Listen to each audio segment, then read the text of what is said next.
to clean your AMTL dish machine. Close both doors,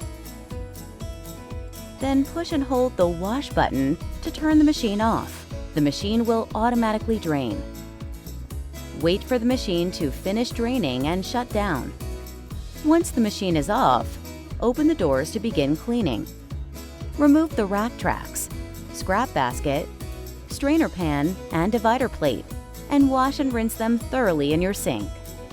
Thoroughly cleanse and flush the dishwasher interior and remove any remaining food soil. Visually inspect the bottom of the wash tank for any remaining debris. Make sure the wash and rinse arms rotate freely and are clear of any obstructions. If needed, remove the arms and clean out obstructions. Unscrew the caps on the lower and upper sections. Wash and rinse arms to flush out any obstructions. To reassemble the machine after cleaning, replace the strainer pan, scrap basket, and divider plate. Install the upper and lower wash and rinse arms in both sections if you remove them.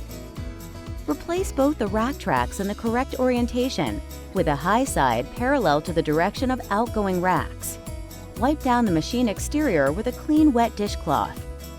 Do not use steel wool, a scouring pad, or abrasive material to clean the machine. Do not spray the exterior with a hose. Use a standard screen cleaner or microfiber cloth to clean the touchscreen. Leave the doors open after you complete the cleaning sequence at the end of the day to allow the interior to air out and dry.